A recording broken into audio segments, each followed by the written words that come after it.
নজর রাখবো পরবর্তী সংবাদে। দেশ জুড়ে কিন্তু আগাম ভাবে বর্ষা প্রবেশ করেছে, আর এই আগাম বর্ষার জেরে রীতিমতো দেশের বিভিন্ন রাজ্যের ক্ষেত্রে একটা প্রভাব পড়ছে পর্যটকদের উপরও, এবং এই ক্ষেত্রে দেখা গেছে উত্তর সিকিমের ছবি। এবং ভারী বৃষ্টিতে রীতিমতো উত্তর সিকিমে একটা ভয়াবহ সড়ক দুর্ঘটনা, নিয়ন্ত্রণ হারিয়ে 1000 ফুট নিচে তিস্তা নদীতে পড়ল বাস। অবশ্য এই ক্ষেত্রে উদ্ধার হয়েছে দুজন যাত্রী, পাশাপাশি যারা নিখোঁজ হয়ে রয়েছে আরো নজরের মতো, এবং তাদেরকেও উদ্ধার কাজে এই মুহূর্তে বিপর্যয় মোকাবেলা বাহিনী রয়েছে। যদিও এখনো পর্যন্ত কি কি আপডেট পাওয়া যাচ্ছে, যাবো বিস্তারিত আমাদের সঙ্গে যুক্ত হয়ে গেছে প্রতিনিধি সম্রাট চৌধুরী। সম্রাট, কি জানতে পারছো উত্তর সিকিমের কি অবস্থা বর্তমানে? একদম শতাব্দী, সাত সকালে একটি দুর্ঘটনার খবর উঠে এসেছে। উত্তর সিকিমে একটি পর্যটকদের একটি গাড়ি উত্তর সিকিমের চুংথাং থেকে মুর্শিদাং এর দিকে যাচ্ছিল। এই পর্যটকদের 11 জন পর্যটকদের নিয়ে একটি গাড়িটি নিয়ন্ত্রণ হারিয়ে খাদে পড়ে যায়। রীতিমতো তিস্তা নদীতে গিয়ে পড়ে 1000 ফুট নিচে গিয়ে গাড়িটি পড়েছে। আমরা ছবিতে দেখতে পাচ্ছি গাড়ি থেকে উদ্ধারের কাজ চলছে। বিভিন্ন যে বাহিনী রয়েছে তাদের জওয়ানরা গাড়ি থেকে উদ্ধারের কাজ করে আছেন। 11 জন যাত্রী নিয়ে গাড়িটি খাদে পড়েছে তিস্তা নদীতে। ইতিমধ্যে মাত্র 2 জন যাত্রীকে উদ্ধার করা সম্ভব হয়েছে উদ্ধারকারীদের দ্বারা। তাদের একটি গ্যাংটকের একটি হাসপাতালে ভর্তি করানো হয়েছে। তাদের চিকিৎসা চলছে। এখনো শারীরিক পরিস্থিতি নিয়ে চিকিৎসকদের তরফে এখন পর্যন্ত কোনো বক্তব্য উঠে আসেনি। এদিকে বাকি যে 9 জন রয়েছে তাদের উদ্ধার কাজ চলছে কিন্তু এই মুহূর্তে সর্বশেষ যে খবর, 9 জন এখন পর্যন্ত নিখোঁজ, তাদের উদ্ধার কাজ চলছে। এলাকার পরিস্থিতি, আবহাওয়ার যে ভারী বর্ষণের বলে এলাকার যে ভৌগোলিক পরিস্থিতি তা ভয়ঙ্কর রকম ভাবে বিপজ্জনক হয়ে পড়েছে। এলাকার কোন স্থানীয় থানা, এমনকি কোনো টেলিফোনে যোগাযোগ করা সম্ভব হচ্ছে না। আমি ব্যক্তিগতভাবে ওই এলাকার যে পুলিশ প্রধান রয়েছেন, জেলা পুলিশ প্রধান সুপার, তার সঙ্গে যোগাযোগের চেষ্টা করেছি, কিন্তু সম্ভব হয়নি।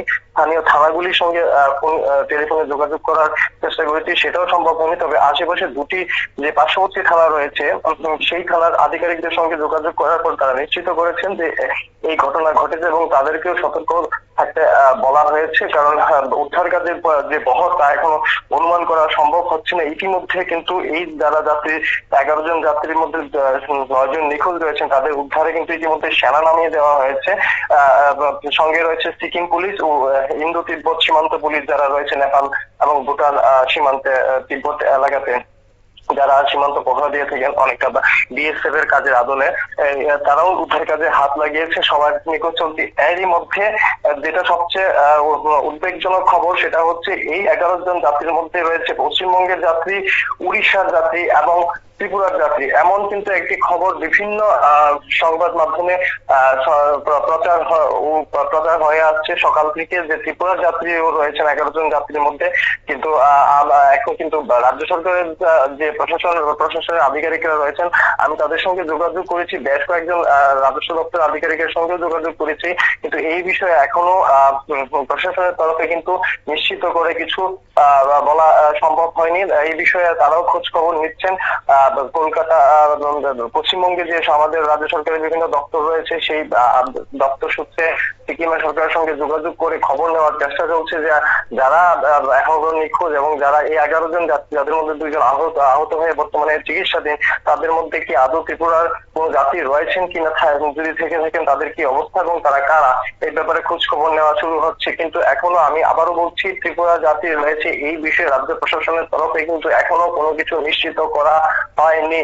আদৌ রয়েছেন না সেই বিষয়টা নিয়ে কিন্তু এখন পর্যন্ত ধোঁয়াশা রয়েছে। তাই এই যে খবরটি সম্প্রচারিত হচ্ছে এই বিষয়ে রাজ্য সরকারের বক্তব্য হচ্ছে এখন পর্যন্ত কারোর কিন্তু এই বিষয়ে নিশ্চিত করা যাচ্ছে না। 1000 ফুট নিচে গিয়ে গাড়িটি যে পড়েছে তাতে মোট 11 জন যাত্রী ছিল। এদিকে গোটা সিকিমের আবহাওয়া কিন্তু ভয়ঙ্কর রকম ভাবে খারাপ।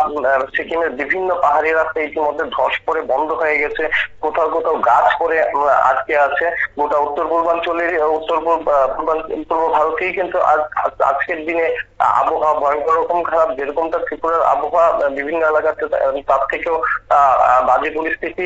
কোথাও কোথাও ঝোড়ো হাওয়া, গোটা সিকিমের পরিস্থিতিও ভয়ঙ্কর রকম ভাবে খারাপ হয়ে গেছে। এই পরিস্থিতি উদ্ধার কাজ কিন্তু খুবই কঠিন হয়ে দাঁড়িয়েছে। স্থানীয় সূত্রে যা জানা গেছে উদ্ধার কাজের গতি খুবই কম, কারণ বৃষ্টিতে বর্ষাতে কোনোভাবেই উদ্ধারকারীরা এগিয়ে যেতে পারছেন না। তাই এখন পর্যন্ত 9 জন যে যারা নিখোঁজ রয়েছেন তাদের সম্পর্কে কোনো তথ্য কিন্তু জানানো সম্ভব হচ্ছে না।